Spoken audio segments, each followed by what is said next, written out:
What up, everyone? Welcome into the Twin Wrestle Pod. At the time of this recording, Monday Night Raw has literally just started, but I don't care. We have more important matters to talk about than Monday Night Raw at the moment. The story that took over this weekend, I didn't even know nothing about it until because this happened like early Sunday morning, so maybe like 7 a.m., 8 a.m. The news broke around that time, and I was at the gym and I didn't see the news until about 11:30 in the morning, and it just furthers the point of TKO ruining wrestling. Not only did we have the releases last week, and we all know the releases happen every Black Friday. It's what they call Dark Friday after WrestleMania. And yet, here we are over this past weekend, Sunday morning, and we get possibly the biggest release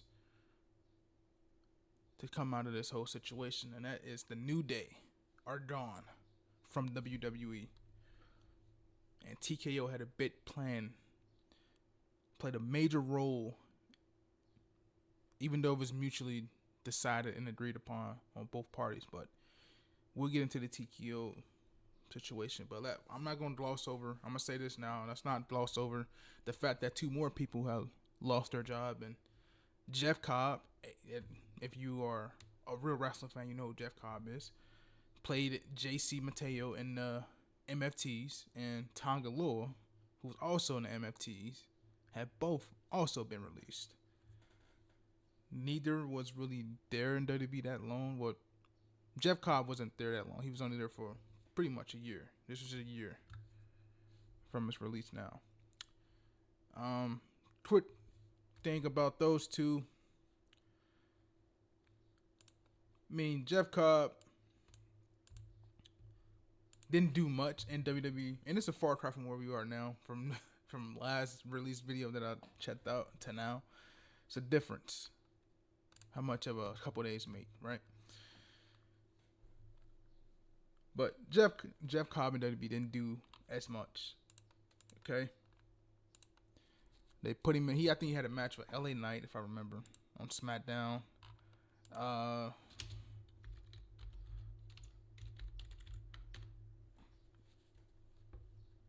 don't even remember who else he had. His role was just in the background,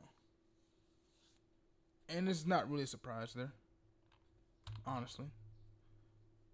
Jeff Cobb, what got him over was him playing the monster from Lucha Underground.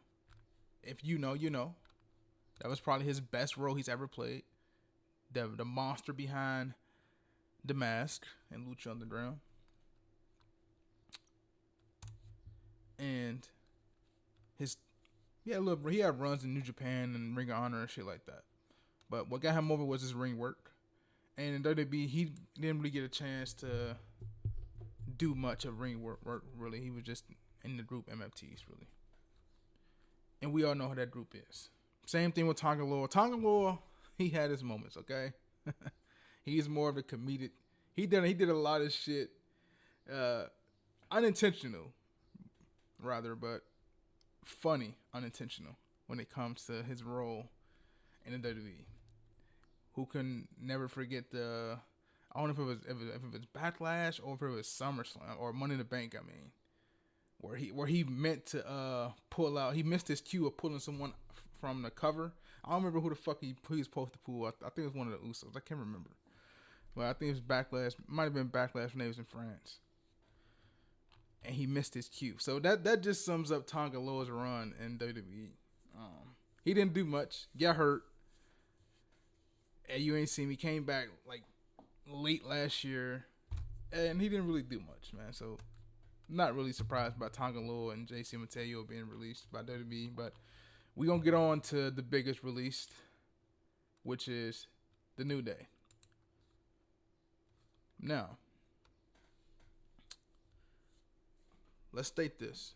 This was mutually agreed upon from both parties. So Kofi and Xavier both decided to leave WWE, and WWE much obliged them in their release.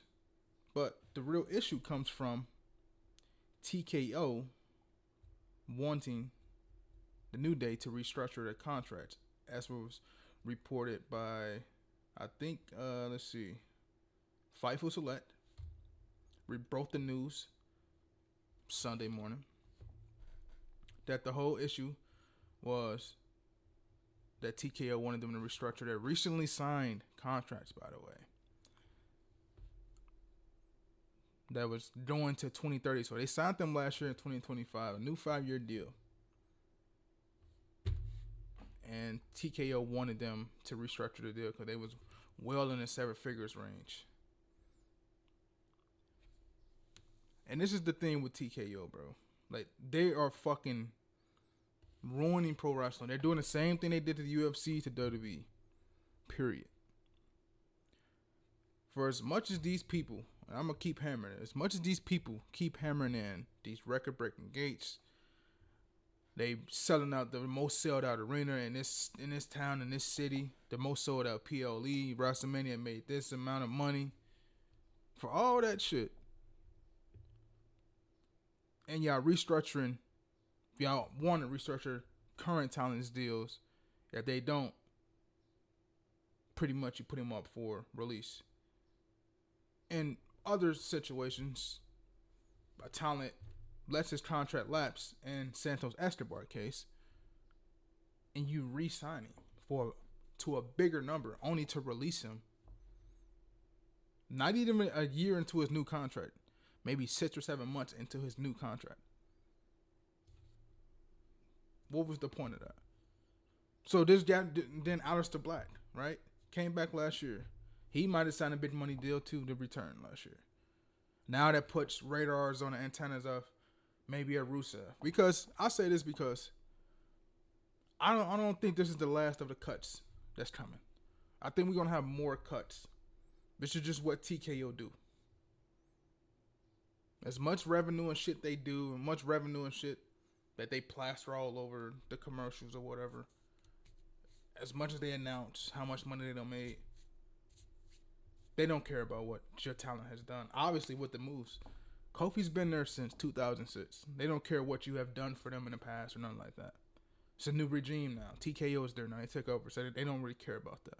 They don't care about how much stake you got in a company, how much time and equity you put, how much blood, sweat, and tears you dragged for the company, how many years you served the company.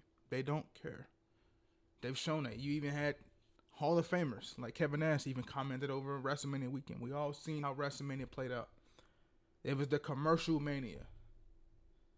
They ran that Hulk Hogan advertisement the entire night of night one. I told my brothers, like, we gonna see the whole documentary before it drop on Netflix. As many commercials as they ran on night one of WrestleMania. The celebrity involvements, getting involved in the creative storylines. TKO is just ruining fucking wrestling, man. And now with this New Day split, this really irritated me a lot. Because these are the guys who broke Demolition's WWE Tag Team Championship reign, bro. That was held up for decades, bro. They broke their championship reign, bro. And they wanted New Day to restructure their deal. How much money New Day brought in for the company? How much money New Day made for the company? Countless Booty-O merch. They even had Booty-O cereal, dog. Merch they were selling. Bringing in rats and rats and rats of merch. TKO don't give a fuck. They don't. So I'm gonna read this by Brian Alvarez. He said Kofi and Xavier reportedly decided to leave WWE based on TKO's new offer for them. We can also confirm that in the case of New Day, it was their decision to leave based on what TKO was offering for a new deal. To be specific, New Day's deals were not up. They were asked to restructure to TKO deals. They didn't like the deal, so they were then granted their release. So that's coming from Brian Alvarez. Excuse me. And let's get on creative on the New Day, right? Once they split, once Big E split and won a WWE Championship, the New Day wasn't really the same as it was before. So that was the start, like the telltale signs of it not being as it used to be. And then once Big E got hurt on that SmackDown, and then he was gone, and then we didn't see him in the ring capacity anymore. New Day wasn't the same. We know that. They tried to fit in countless members, Odyssey Jones, and that fell through with the whole Odyssey Jones court situation. They even tried Grayson Waller. That was just there in their latest iteration of the New Day. But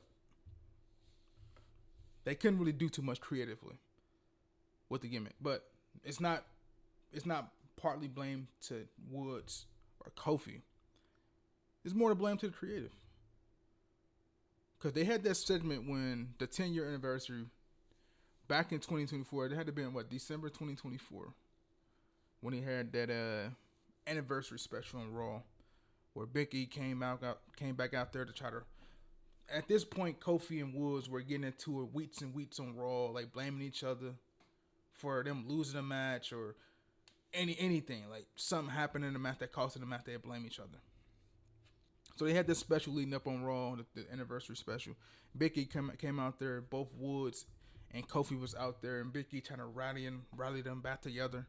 Like, I need to be on the same page. And then they said they were on the same page, with blaming Big E for them losing everything like that. And that segment at the time was highly touted, gave them tremendous heat, even after the week. But WWE failed to capitalize on it. They didn't do much. They didn't do much with them. So the angle just fizzled out. They won the championships at WrestleMania. And then after that, it was just nothing. Because the tag team division on Raw, the tag team division in WWE is fucking terrible. We all know that. It was terrible then when the New Day won the championships, and still terrible today. So WWE failed to capitalize, and they did nothing with these guys, man. The most recent thing that they did with the New Day is, I think Kofi was doing something with Javon Evans.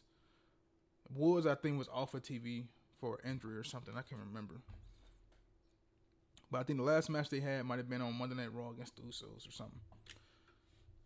So last time you seen Woods and Kofi together as a tag team in a match capacity was against the Usos.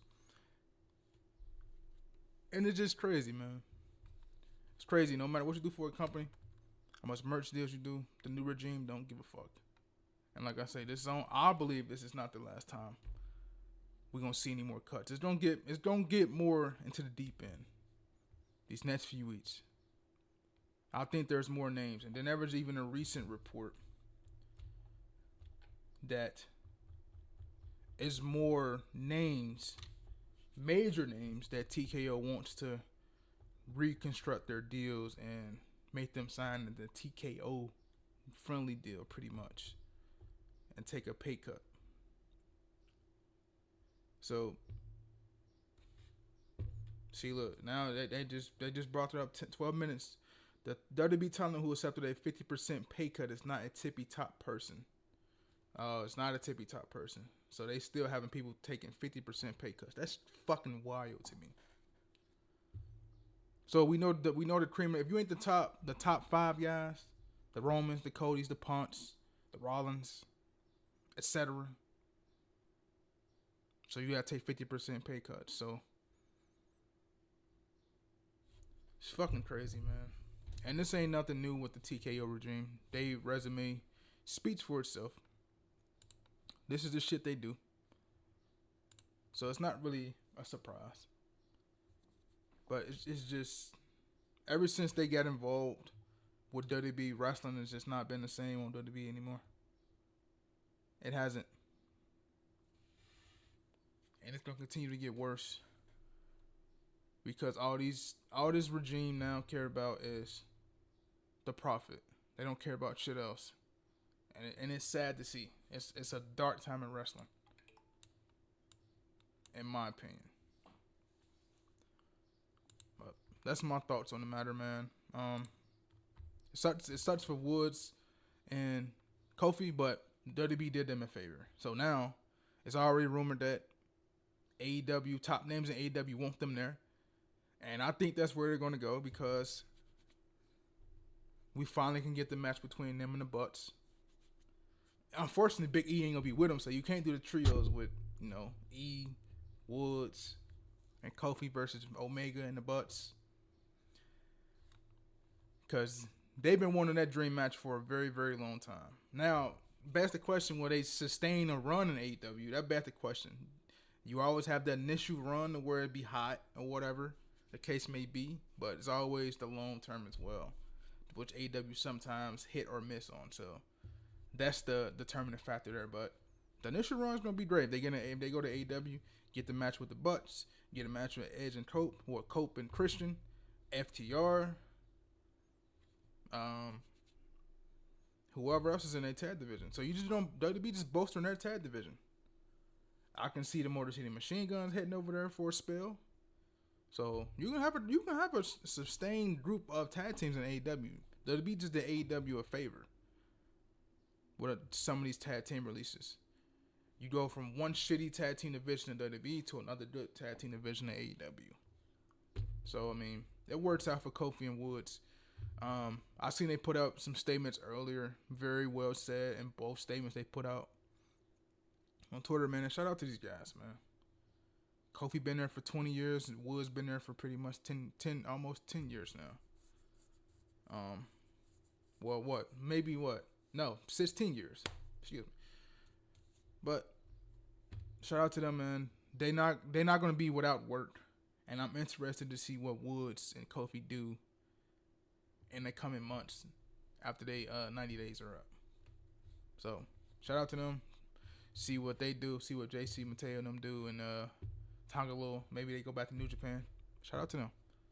They might be in a better spot than doing it in stand WWE anyway. So that's my thoughts on the matter, man. We got more stuff to talk about. I'll see you guys in the next video. Y'all go ahead and enjoy Raw. I'm gonna cut it on, check it out, and I'll check back in with y'all some other time. Peace out, y'all.